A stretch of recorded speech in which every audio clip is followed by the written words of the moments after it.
Hola Venezuela, Iberoamérica, arriba los corazones. Gracias por estar con nosotros a esta hora del día. Yo soy Wilmer Rosas, esto es Sin Mentiras, por supuesto, cuando les pregunto qué hora es.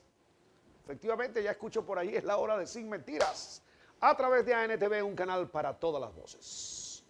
Bueno, hoy tenemos como invitado al doctor Daniel Santolo. Él es miembro de la Dirección Nacional de Avanzada Progresista, profesor universitario, doctor en Ciencias Políticas. ¿Cómo está, Daniel? Bien, bien, gracias. Inicialmente vamos a enviar nuestra solidaridad, nuestro abrazo a las familias de las víctimas, por supuesto, los desaparecidos, en este duelo nacional decretado por el presidente de la República, Nicolás Maduro Moros, en relación a los incidentes, a la situación que se ha presentado en Tejerías y en otras partes del país, sobre todo en Tejerías. Vamos a comenzar por allí, ¿verdad? Enviando nuestra solidaridad, nuestro abrazo fraterno. Sí, igual, de verdad lamentable la tragedia de Tejerías. El problema de las lluvias han sido fuertes. Nosotros, por lo menos en Avanzada Progresista, tenemos ya un punto de acopio en Maracay para llevar ayuda, pues, insumos. Igualmente aquí los profesores universitarios en el IPP hay un centro de acopio, también se está recogiendo todo lo posible para colaborar. Ya solidarios por allí y vamos a comenzar entonces con nuestros diversos temas. Comencemos ahora mira, voy a comenzar por el exterior.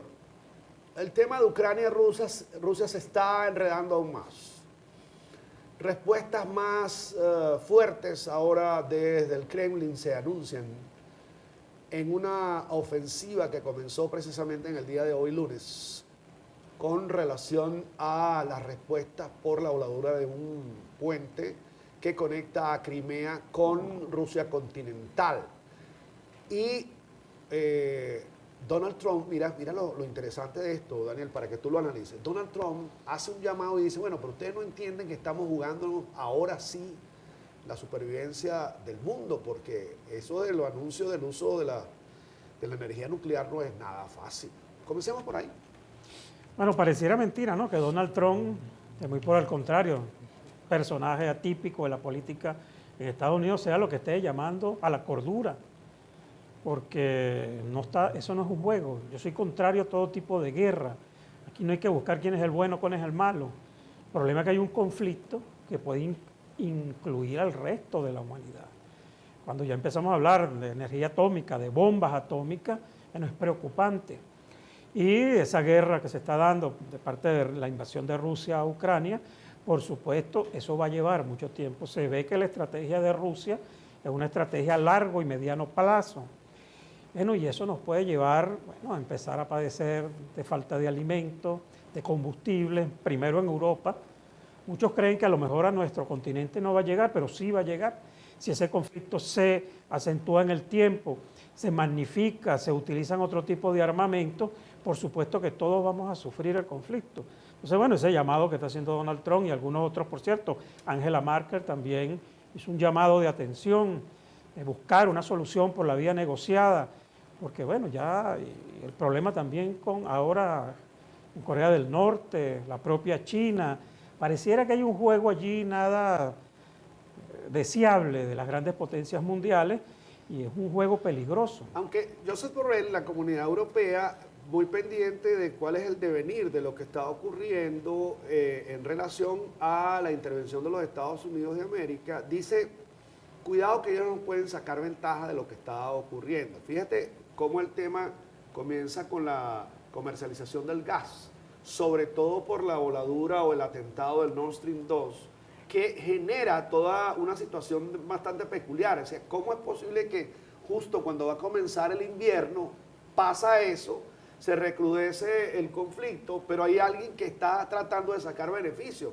Porque en el concierto de naciones, Daniel, la gente piensa en sus intereses. No, es que eso es una realidad. ¿Qué está sucediendo allí? Primero, el problema económico, que es grave para la Unión Europea. El problema del combustible, del gas, para producir electricidad, calefacción. Ahorita viene el invierno, esperemos que no sea un invierno muy fuerte. Bueno, y como tú dices, bueno, ¿cuál es el juego? Además, la venta de armas. Aquí se ha denunciado, las propias Naciones Unidas denunciaron que casi el 30-40% de lo designado para armamento o las propias armas que se están comprando se están desviando, se están perdiendo en el conflicto. Eso es sumamente grave. Entonces ahí entra también el problema económico. Hay mucha gente jugando a la guerra porque se están beneficiando. Estados Unidos es el primer beneficiado de la guerra. Va a exportar ahora gas, bueno, casi al quíntuple del precio de que lo pagaba Europa. Entonces, bueno, y hay de verdad razones también de carácter económico, y el llamado es a las Naciones Unidas, igualmente a la Comunidad Europea. Bueno, ya en la Comunidad Europea han habido últimamente varias elecciones, Inglaterra, Francia, ahorita recientemente Italia, bueno, que se empiezan a escuchar otras voces. O sea, yo creo que el llamado debe ser a buscar una paz negociada. Lo hizo el Papa el domingo. Así es. Y hay una situación en Francia que observé sobre todo en el reflejo de las redes sociales, más que todo el Twitter, que es más noticioso. Grandes colas en Francia por el tema del combustible. Eso internamente pega muy duro a Macron. Claro, por supuesto. Ahí yo tengo una amiga en Francia y me estaba comunicando, bueno, que ya empezaron a madrugar para echar colas, para echar gasolina, combustible, y ya en la tarde están cerradas las bombas.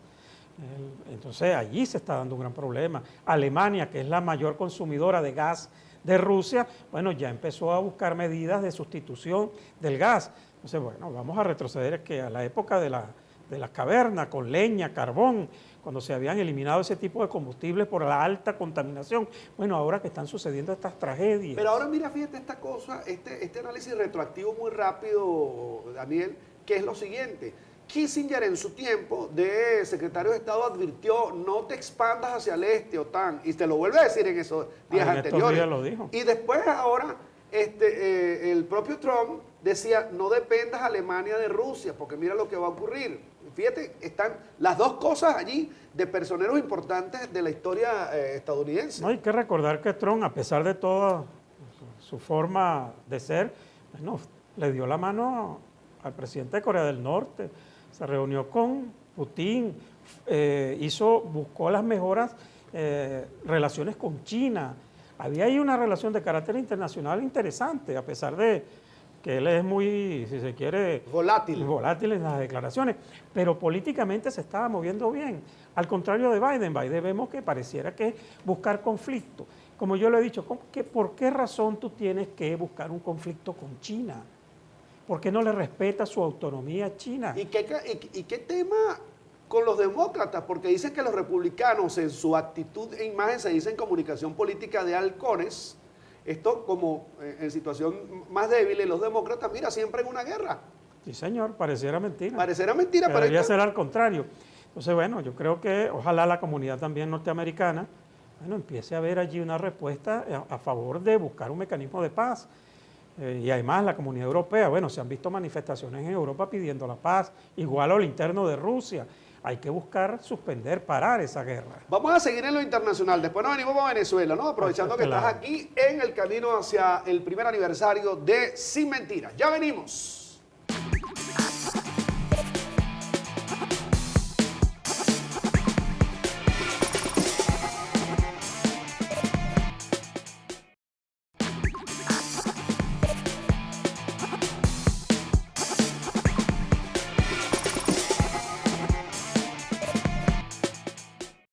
Continuamos con Daniel Santolo, doctor en Ciencias Políticas, profesor universitario, miembro del Comité Ejecutivo Nacional de Avanzada Progresista, de la Dirección Nacional de Avanzada Progresista con nosotros. Daniel, más detalles internacionales. Fíjate, con el tema de Vladimir Putin presenta un decreto para el alistamiento militar y comienza el éxodo. Blum, por una parte. Por otra parte, Bielorrusia se está acusando a Bielorrusia de que de allí están saliendo los drones en el día de ayer. Eso es dos puntos que son diferentes, pero que necesariamente son posibles o sujetos de conversación. Vamos con esos dos primero. Sí, primero, por supuesto, tú decretas un alistamiento militar obligatorio y más de uno no quiere ir a la guerra, eso es normal. El ser humano no nace para la guerra ni para el conflicto. Muy por el contrario, uno nace para vivir en convivir. Bueno, y lamentablemente desde las fronteras que hacen, los países que hacen frontera con Rusia, bueno, esa política de ir avanzando de la OTAN y tomando terreno y respetando los pactos, tal vez no sean pactos firmados, pero eran acuerdos de carácter internacional, respetemos esas fronteras. Bueno, ¿qué ha venido sucediendo estos últimos 15, 20 años? Bueno, que la TAN se ha venido expandiendo. Y bueno, es como, uno pone estos ejemplos, cuando pasó la situación de en Cuba, cuando se trasladan los misiles a Cuba, bueno, Estados Unidos no pudo aceptar eso, porque estaba a 2 minutos de Florida y a 5 minutos de Washington.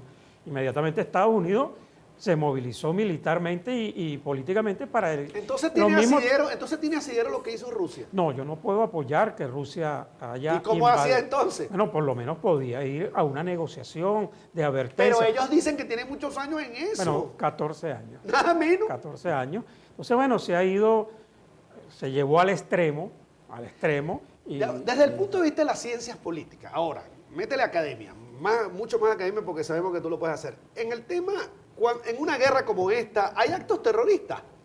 Bueno, el terrorismo, por supuesto, el irrespeto a los derechos humanos, hay condiciones de la guerra que hay que respetar. Ejemplo, tú no puedes asesinar a un preso o a uno en rendición, bueno, asesinarlo, porque son asesinatos de guerra. Ok, en combate, lamentablemente guerra, ¿no? es normal. Pero ahora, si tú tienes un prisionero y lo fusilas o lo ajusticias, eso es un crimen de guerra. Bombardear espacios civiles, hospitales, centros comerciales, eso es acto de terrorismo de guerra, porque estás sacando la guerra del conflicto, si se quiere, normal de la guerra, si es que lo podemos llamar así, lo estás llevando a la población civil, aunque eso siempre ha pasado. No hay una guerra donde no paguen todos por pecadores, porque las guerras lamentablemente son así. Además, muchos internacionalistas han dicho más bien que esta guerra ha tenido muy bajas, han sido muy pocas las bajas, aunque hubiese un solo muerto es lamentable, pero no ha sido una guerra de alta intensidad, de bombardeos masivos, como le hicieron a Europa, recuérdate, claro, o como le hizo a Estados Unidos a Vietnam, sí, bombas atómicas, ¿no? Entonces, por supuesto, es criticable. Yo creo que Rusia ha estado jugando en un tablero de ajedrez, movilizando piezas, tratando de no exceder en el ataque, no está utilizando, si se quiere, armamento de muy alto poder, son cohetes teledirigidos a posiciones y ha tomado posiciones, que te digo yo, en las plantas eléctricas, en las plantas nucleares, ha venido tomando posiciones. Eso no niega, por supuesto, que hay que rechazar la guerra, pero lamentablemente hay también que ponerse del otro lado.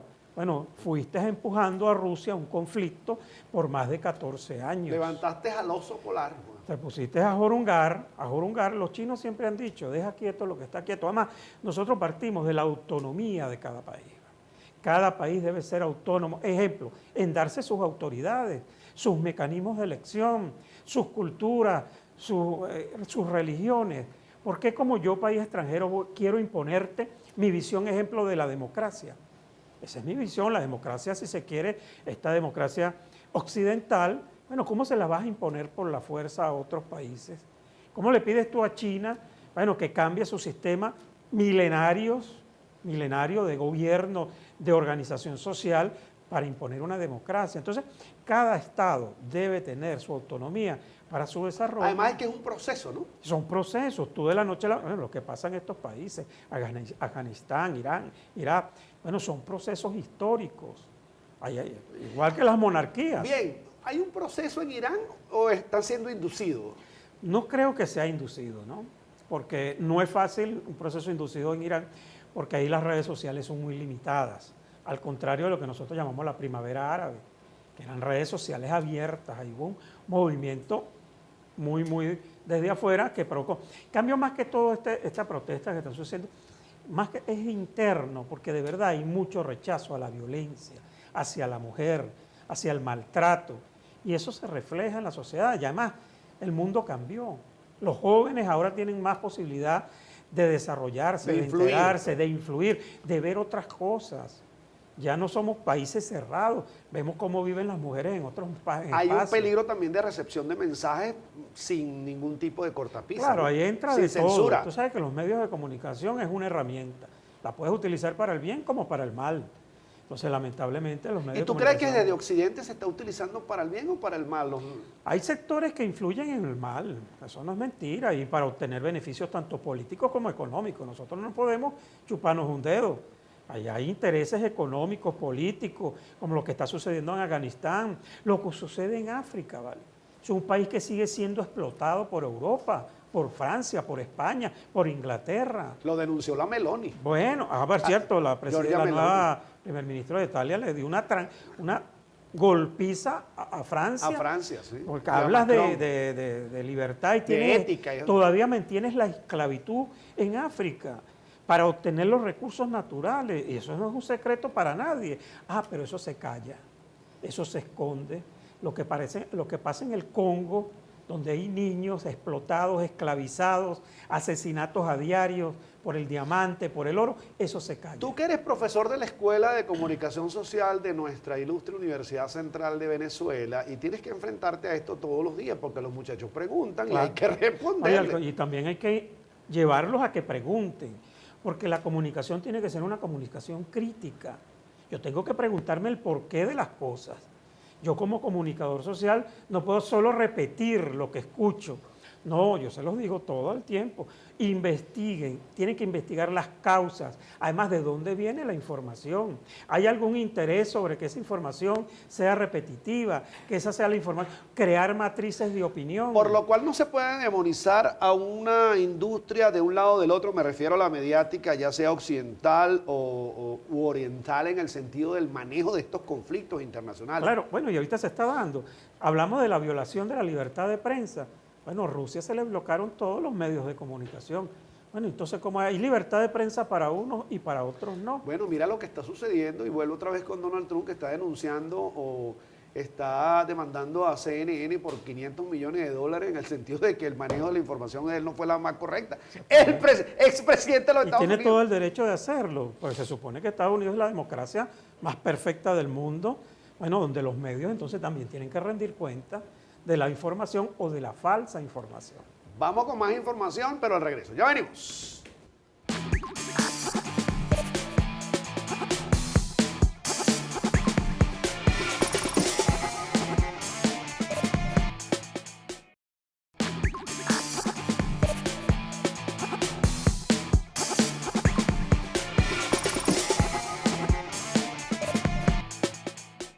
Continuamos con Daniel Santolo. Daniel, hay una realidad con este tema del cruce de la selva del Darién.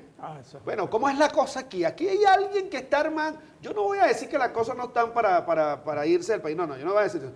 Pero es como le meten drama a profundidad. ¿Cómo es la cosa realmente? Porque hay alguien que los lleva, alguien que los cruza, alguien que los pone en la frontera y después en la frontera, cuando entran a Estados Unidos, vienen los republicanos y se lo mandan a Kamala Harris. Mira, ahí están los inmigrantes. Mira, primero eso, el paso del Darién tiene muchos años. Por ahí pasan hasta africanos, vienen del continente africano hacia Colombia para hacer ese tránsito, haitianos. Bueno, eso es lamentable, es doloroso, pero lo que tú dices, primero, eso es todo un negocio.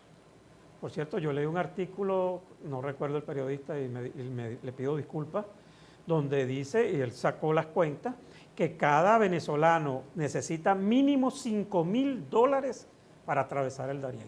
Tiene que pagar pasaje de autobuses, lancha, después pasarle a los guías, pagarle a los guías. Entonces, eso se convirtió en un negocio. Y aparte de convertir eso en un negocio, convirtieron eso en una propaganda política para desprestigiar al país. Como tú dices, por supuesto, todos tenemos derecho de emigrar. Si las condiciones de vida en Venezuela están para uno buscar países donde se presenten mejores oportunidades, bien bueno.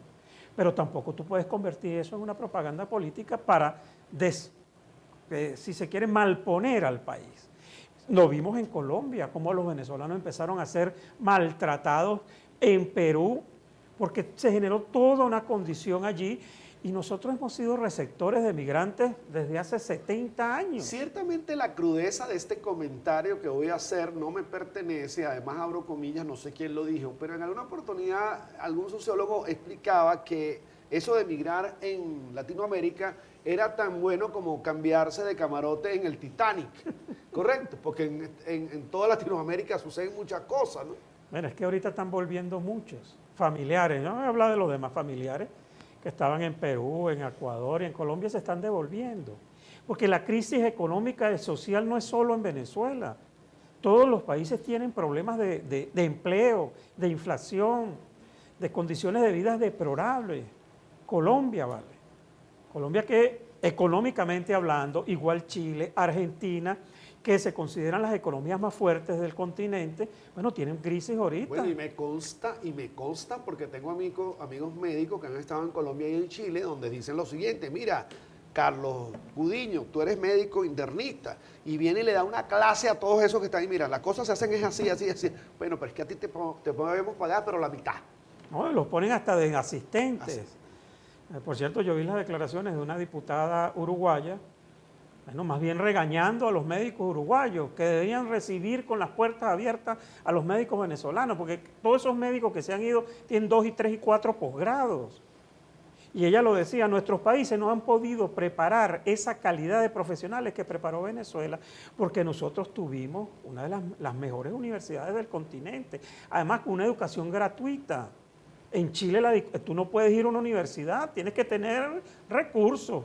En Colombia la gente no puede asistir a una universidad. En Colombia, precisamente, como tocas algunos elementos, se podía presumir, o sea, se podía prever que la oposición iba a saltar como lo está haciendo en este momento, porque era la mitad del país. Sí. O sea, no hay, decía Elías Pino Iturrieta, que vale la pena decirlo, que tú sabes que Elías Pino es contrario a Petro 1000 veces, pero dice que me parece que están muy adelantados en las protestas, no lo han dejado ni desarrollar nada. Es que tenemos, lamentablemente, en nuestro continente y las oposiciones en nuestro continente, pareciera que no hemos entendido todavía que la oposición también tiene que tratar de que el país mejore. ¿Qué pasó en Perú con el presidente recién electo? ¿Cuántas veces lo han llevado al Parlamento para destituirlo de que empezó a gobernar? No lo han dejado desarrollar una política. Petro no tiene, creo, 200 días gobernando. Y ya tú ves que empieza un movimiento contrario. Hay que darnos un chance, un respiro. Nuestras economías, nuestros países están muy dañados. Colombia tiene una crisis de más de 60 años de violencia. Eso no se puede resolver de la noche a la mañana. ¿Pero es cultura política del latino o es un tema que alguien nos quiere ver así? No, yo creo que es propio. Fujimori en Perú, la hija de Fujimori. Por cierto que cuando fue derrotada electoralmente la vez pasada, dio un discurso que a mí de verdad me agradó, reconociendo el triunfo y llamando al Perú a unirse para salir adelante, para superar la tragedia, y que ella iba a esperar sus 4 o 5 años que le correspondían para volver a competir, para derrotarlo. Entonces, yo creo que debemos entender que también nosotros debemos colaborar para que el país mejore. Además, una oposición seria, yo siempre lo comparo con los europeos. En Inglaterra, ejemplo, el partido de oposición tiene lo que llaman un gabinete de sombra. El primer ministro pone un ministro de, ejemplo, educación, y la oposición pone a un diputado también como ministro de sombra de educación. ¿Qué hace ese ministro de sombra? Propuestas, seguimiento, control. Mire, usted lo está haciendo mal, usted debería hacerlo así para que la educación mejore. Entonces la oposición también tiene que tener planteamientos. Yo no puedo seguir diciendo simple y llanamente, mira, hay que mejorar el salario. Bueno, ¿cómo? ¿Cómo nosotros conseguimos inversión? ¿Cómo logramos préstamos de carácter internacional para que vengan industrias a invertir en el país, para que el salario mejore? Entonces tenemos que empezar, además hay que decirle al gobierno, mire, ¿cómo resolver el problema de la electricidad? Aquí hay profesionales de primera en la materia eléctrica. Bueno, presenten un plan de cómo, primero, ¿cuánto se necesita? ¿Cuántos miles de millones de dólares? ¿Dónde los vamos a sacar ahora que tenemos este macán encima de las sanciones, que no hay organismo internacional que nos preste medios? ¿Cómo hacemos para recomponer el sistema? Ejemplo, ahorita con estas tragedias que están sucediendo, ¿por qué nosotros no tenemos lo que se llaman los planos preventivos de catástrofes? Nuestro país, en todas las regiones, hemos crecido alrededor de las quebradas. Eso se ha llenado. Entonces, cada vez que hay una crecida, y ya se sabe por dónde va a pasar la quebrada. Entonces, hagamos planos de riesgo, corrijamos, empecemos a reubicar a la gente. Bueno, eso hay que decírselo, cómo hacerlo. Entonces, yo creo que llegó el momento de planteamiento. Si bien es cierto que nada puede ser tomado como propaganda, porque esa es la idea, de que en momentos de conflictos coyunturales, catástrofes naturales, todo el mundo colabore, pues se quite el tema del tinte político, ¿no? Debería. Debería, porque claro. es que No puedes sacarle, ¿cómo le vas a sacar tu provecho a una tragedia? Por Dios, vale. Eso no tiene, eso es, me va a perdonar la expresión, pero eso es de miserables. Eso es de miserables. Eso no tiene otro nombre. Son venezolanos que están muriendo. No me importa el color político. Así es. Tienen que colaborar todo el mundo alrededor de esos Por venezolanos. cierto que como hablamos de colaboración y en el primer segmento hablaste del centro de acopio, vuelvo un momentico a Venezuela para ya concentrarnos en los próximos 2 segmentos en Venezuela. El equipo Tigres de Aragua del béisbol profesional que arranca dentro de una semana y los Leones del Caracas ya abrieron centros de acopio, así que revisen. El mismo estadio universitario está Revisen sirviendo. entonces las redes de esos equipos para observar cómo se pueden colaborar. Bueno, vamos a hacer un corte y vamos ya a meternos en más política ahora sí nacional. Ya venimos.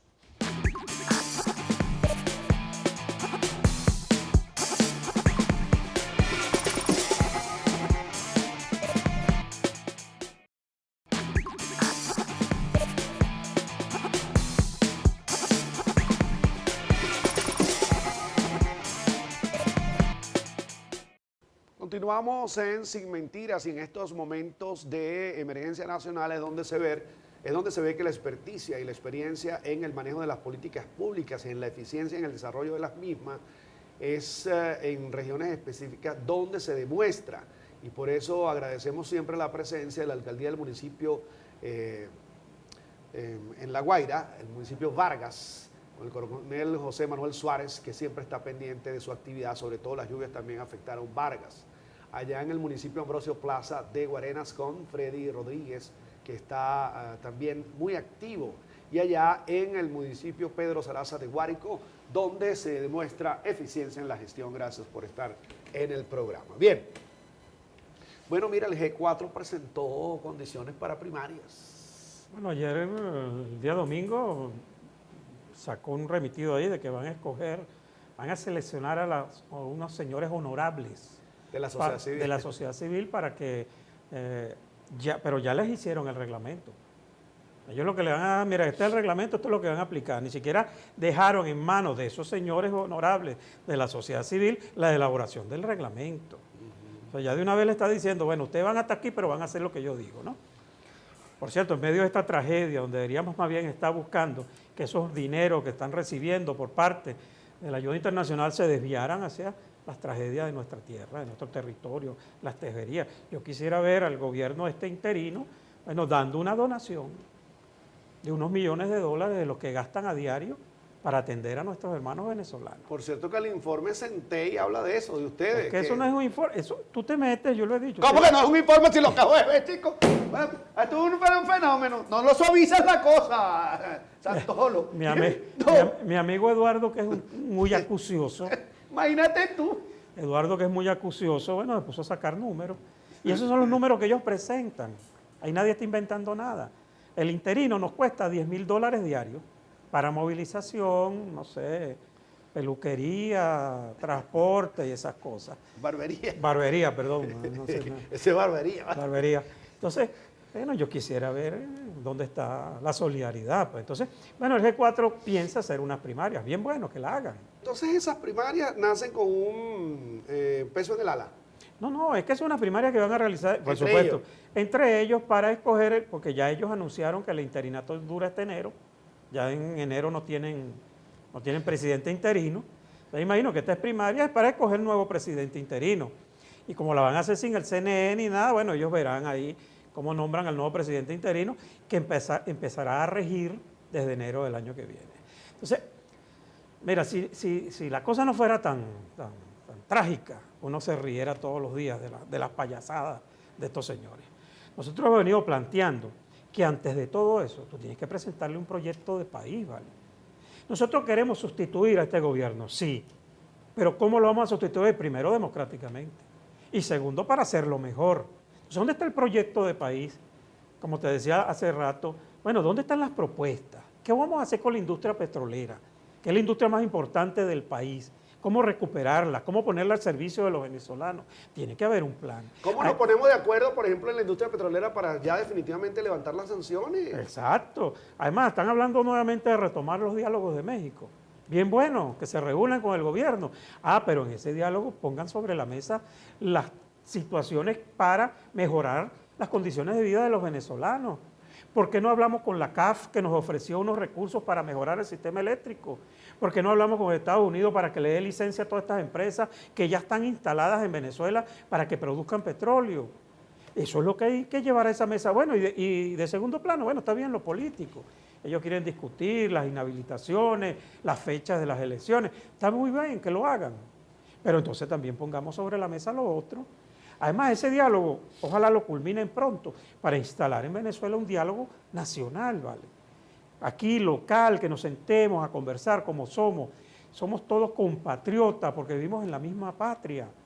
Busquemos cuáles son los problemas, dónde podemos coayudar para que este país salga adelante. ¿Cómo ves tú los 5 puntos? ¿Cómo lo ves Avanzada Progresista para avanzar en... Fíjate, yo escribía en el Twitter que hay varios elementos que unen a los venezolanos que son irrefutables. Yo nombraba 2 nada más. Lo primero es el tema del Esequibo, donde extrema derecha como María Corina, la vicepresidencia de la República con Delcy Rodríguez, y una serie de personalidades se ponen de acuerdo y decir, no, es cuando vamos a hablar del Esequibo es el protocolo de Ginebra. Exactamente. Entonces, hay puntos que nos unifican. Ese es uno, y el otro es Yulimar Rojas. Ah, bueno, la negra hermosa. Entonces, de Yulimar. nadie puede decir que no, todo el mundo nos unificamos en eso. Entonces, No, es que hay ¿qué venezolanos. hay otros puntos que pueden unificar a Venezuela? A ver. El río Guaire. El río Guaire hay que hacerle mantenimiento. Entonces, hay cosas que nos pueden unificar. ¿Cómo resolver el problema de los servicios públicos? Yo no creo que aquí haya un venezolano que quiera estar oscura toda la vida, o no tener gas, o no tener agua. Bueno, busquemos mecanismos. Además, el gobierno está llamado a poner una mesa de diálogo nacional para empezar a atender esos problemas. Además, y abrirse, ¿vale? Convocar a los mejores profesionales. A lo mejor no tienen ninguna simpatía con el gobierno, pero una propuesta pueden hacer. Y el gobierno que las evalúe. Si están de acuerdo o no, que lo hagan. Buscar mecanismos para, hablar con los Estados Unidos para que algunas sanciones sean disminuidas. Sobre todo porque hay momentos de la historia contemporánea de este siglo y el siglo pasado donde se da claro ejemplo de que en algunas oportunidades hay que sentarse con el contrario. Pero es que eso es es que la democracia es eso. Lo otro es la confrontación, la guerra. Nosotros no podemos seguir un estado de guerra o de preguerra, porque nosotros hemos vivido estados de preguerra. Recuérdate las luchas de calle que se dieron aquí. Las guarimbas, esos fueron estados de preguerra. Nosotros no llegamos a una guerra civil por poco. Entonces, eso hay que evitarlo, ¿vale? Pero ¿quiénes sufren? Sufrimos todos. Entonces, bueno, vamos a ponernos de acuerdo. Si el problema es político, bueno, esa mesa de diálogo, bueno, haga un cronograma de cómo van a ser los procesos electorales, fijémosle la fecha de una vez para que no se siga el juego este. El presidente Nicolás en estos días dijo, bueno, yo voy a adelantar las elecciones. ¿Qué es eso? Las elecciones tienen un lapso constitucional, son el año 24. Hay que ponerse de acuerdo, es si en el 24 las vamos a hacer a final de año o a principio de año. O si es en mayo, porque como él fue electo en mayo, bueno, si es en mayo. Pero pongámosle fecha a las elecciones de gobernadores, alcaldes, a la Asamblea Nacional, que también tiene su lazo constitucional. Agarremos el informe que preparó la Comunidad Europea sobre el proceso electoral. Ahí están todos los puntos que hay que corregir, aquí no hay que inventar mucho. Fijémonos con esos puntos, nos sentemos con el gobierno y corrijamos eso. Bueno, y de aquí al proceso electoral, bueno, que salgan los competidores a ganarse a la gente. Que hay muchos competidores. Creo que hay un exceso de competidores. ¿Sí? ¿Crees que hay muchos? Mucho competidor folclórico también, ¿vale? Nosotros no estamos por ese folclore. ¿Por qué tú nosotros no estamos por ese folclore. ¿Tú te acuerdas cuando había un brujo que se presentaba en todas las elecciones, que ponía un ojo en la tarjeta, era un ojo? Pero ven acá, puedes estar viéndote uno de ellos y decir, ¿por qué tú sí puedes y yo no? Porque No, yo soy folclórico, tú no. No, digo yo, ¿por qué eres folclórico, tú no? Porque tú puedes caracterizar a un folclórico. Como dice por ahí, uno folclórico. tiene sentido de ridículo, ¿vale? ¿Sabes lo que lanzarse al candidato presidencial para sacar 50 votos, ¿vale? Ni la familia vota por ti, eso no puede ser, ¿vale? Vamos a hacer el corte, ya venimos.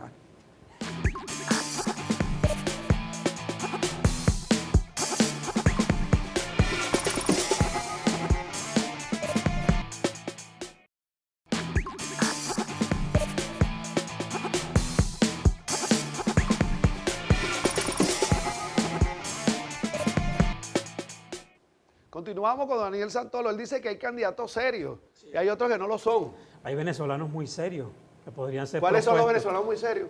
A mí no me Dime, gusta, ¿cuál es? a mí no me gusta dar No te nombre. gusta, no vas a proponer, te vas a meter en problemas. No me gusta dar nombre porque entonces empiezan a mortificar. ¿Ustedes tienen candidato? No, no. Nosotros estamos construyendo una propuesta con 5 puntos sobre educación, salud, seguridad, servicios básicos y petróleo para presentársela al país. Y el candidato que acoja esas propuestas y que mejor las interprete va a contar con el apoyo de nosotros. ¿En petróleo qué proponen? Bueno, primero a la apertura de la renta petrolera, la distribución de la apertura económica para que la empresa privada ¿Y por qué no transnacional... hacemos una cruzada todos a la vez, digamos, oposición de un lado, oposición de la otra, el gobierno, nosotros los independientes? ¿Por qué no hacemos toda una cruzada para que levante la sanción? Es que nosotros lo hemos hecho y lo hemos hecho Digo abiertamente. yo, pero tiene que ser el país unísono. Bueno, ¿qué? no, es que todos los estudios de opinión dicen que el 70% de los venezolanos rechaza las sanciones. Pero entonces hay un grupito que se empeña en eso y por supuesto un gobierno en los Estados Unidos que no ha entendido que con sanciones no va a resolver el problema político en Venezuela. Además no lo ha resuelto en ninguna parte. En Cuba tienen 60 años con sanciones. ¿Qué ha sucedido en Cuba? Muy por el contrario, Cuba ha retrocedido hasta el extremo. Entonces, cónchale, vale, tienen que entender que esa política no es... Al contrario, Estados Unidos debería acercarse a Venezuela. Bien bueno que va a ganar Lula en Brasil, porque Lula le va a dar un Porque impulso. tú dices que va a ganar bien bueno. Bien bueno, porque Lula va a ser... Porque tú eres de izquierda. No, no, es que Lula ya casi que no es de izquierda. ¿Ve las alianzas? Sí, ahora te... Ha aliado con el empresarios, socialdemócrata con de Sao Paulo. empresarios, con socialdemócratas, Giró, con gente, giró. con gente derecha, porque entendió que el problema no es solo político, sino económico. Si tú no resuelves el problema de la pobreza, tú no vas a desarrollar los países. Si tú crees que... Y Lula tiene la autoridad en el continente para ser el jefe de la izquierda. ¿Y tú crees que Bolsonaro no levanta por ningún caso? Yo no creo que levante, además aspiro que no levante, de verdad que no, porque lo que te estoy diciendo, Lula ayudaría mucho a que el continente empezara a unificarse, porque Lula ejerce su jefatura. Además, Lula va a llamar al presidente Nicolás Maduro y le dice, mira, vale, vamos a resolver este problema, yo lo que quiero es que Venezuela avance igual que Brasil. Entonces yo creo que hay que jugar a eso, a que los hermanos colombianos, yo lo he dicho, Colombia no se va a mudar, Brasil no se va a mudar, esas fronteras son nuestras fronteras. Además, Colombia y nosotros tenemos una misma historia, Brasil un poco menos, pero igual somos hermanos. Entonces, hay que buscar mecanismos de integración que ayuden a desarrollar nuestros países. Y eso lo entiende la oposición interna venezolana, lo entiende. Bueno, yo no sé si lo entienden o no. Yo lo que digo es que uno viene pregonando esto por siempre. Además, lo que te hablo del proyecto de país, de buscar un candidato de consenso. Además, un candidato de consenso que vaya más allá de la oposición o de las oposiciones. Que llegue un sector descontento del chavismo, porque lo hay. ¿Tú crees en un outsider, no? No, outsider no, vale. Bueno, a menos que pase una cosa extraordinaria y aparezca un fenómeno y movilice las masas en el país. Pero eso no se construye, eso aparece, eso es lúdico. Cambio, nosotros podemos presentarle al país un proyecto que nos involucre a todos y ese proyecto, quien mejor lo interprete, sea el abanderado de los sectores de oposición. Y que, bueno, la gente decida, ¿vale? ¿Tú crees que hay que permitir o construir el perdón en el tema político? Yo te perdono, tú me perdonas. Es que no es una cuestión de perdón, es de rectificación. Hemos cometido errores, no lo vamos a reconocer. Es que el gobierno no ha cometido errores, claro que ha cometido errores. Fueron criticadas las expropiaciones, las invasiones, la cerrazón de la economía. Tiene que venir una apertura económica para generar empleo. Bueno, entonces, y de la oposición, cónchale, ya está bueno, ¿vale? Del conflicto, un conflicto intestino que nos ha generado más tragedia. ¿Qué hemos nosotros logrado en estos últimos... Desde el 2015 para acá, ¿qué ha logrado la oposición? Colaborar con la destrucción del país, ¿vale? Más nada. Y eso lo está sintiendo la gente, por eso ese desapego que hay sobre los procesos electorales. No es solo nada más el llamado a la abstención, sino que hay gente que dice, bueno, ¿para qué voy a votar? Y además, ¿por quién voy a votar? Los diputados que cesaron sus funciones en el 2020, que se convirtieron en una especie de grupo de opinión, porque ganan $5,000 mensuales los niños. Así cualquiera es diputado para toda la vida. Bueno, pero ellos dicen, bueno, pero nosotros somos la reserva para la discusión. Sí, la reserva moral, ¿no? Entonces tú estás recibiendo unos recursos de una potencia extranjera, donde tú eres empleado de una potencia extranjera, eso no tiene justificación. ¿Y qué se hace con ellos? Bueno, Tú hablabas de perdón, no, rectifiquen, abandonen esa política. Pero lo que pasa es que es difícil, ¿no? Cuando tú revisas las carteras, entonces es difícil porque se ha convertido también en un modus vivendi. Esa es una oposición que consiguió un modus vivendi. La única manera de acabar esa oposición es que el Mr. President Biden les diga, hasta aquí se acabaron los reales. Pues. Vean qué hace. Yo espero y aspiro que el gobierno de los Estados Unidos se los diga. Diga, mire, pónganse de acuerdo, vayan a un proceso electoral y vean si le ganan a Nicolás. Pero hasta aquí le llegaron los recursos. Para ver si se ponen a trabajar. ¿Vale? Que además esa es la tendencia desde Europa. Que le Europa lo ha venido diciendo. Elecciones, competencia. Vamos a nosotros a nombrar una comisión que vaya y fiscalice el proceso electoral. Ojalá el gobierno nacional lo haga. Y vayan a los procesos electorales. Se ha demostrado en todas partes. ¿Vale? Nosotros somos contrarios a todo el continente. Elecciones en Colombia, en Brasil, en Chile, en Argentina, en Perú, en Uruguay, en todas partes. Ahí se hacen los cambios. Y han hecho cambios. Cambios importantes. En todas las elecciones. Aquí no ha habido continuidad en ninguno de esos países. Nadie hubiese pensado que Pinochet saliera así, Bueno, pero ahorita en estos tiempos, ahí ganó en Chile un joven, 36 años creo que además tiene. aceptó Ahorita le dieron una pela con la propuesta constitucional y se hizo un buen discurso también, aceptando, no logramos convencer a la gente, vamos nuevamente a ver cómo hacemos una cosa más amplia.